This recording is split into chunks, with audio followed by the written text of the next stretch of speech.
moi, la modernité, c'est une catastrophe. C'est une catastrophe d'un point de vue, on pourrait dire, d'un point de vue économique.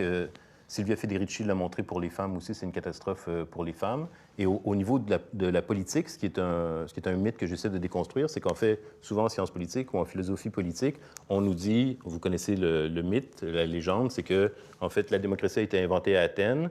Pour une raison quelconque, elle est tombée comme en dormance pendant 2000 ans.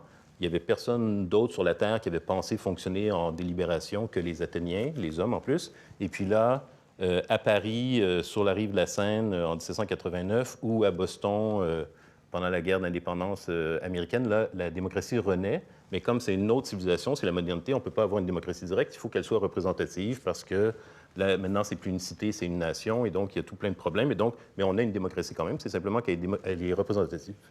Et moi, je dis, cette histoire, de la façon dont on la raconte, c'est un mythe, c'est une construction qu'on reproduit souvent dans notre enseignement, dans nos livres.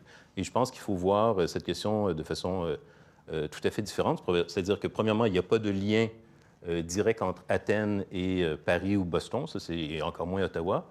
Donc, ça, c'est vraiment une construction mythologique, en fait. Et d'un point de vue institutionnel, donc, je reviens à ma démocratie médiévale, c'est-à-dire, oui, il y avait un système féodal extrêmement hiérarchisé avec des rois et des vassaux et des seigneurs et des évêques, etc., qui avaient un pouvoir extrêmement fort. Mais en même temps, paradoxalement, ils avaient aussi un pouvoir extrêmement faible parce qu'ils géraient à peu près rien, ce que je disais tout à l'heure, et la communauté s'autogérait. Et ça, c'est oublié.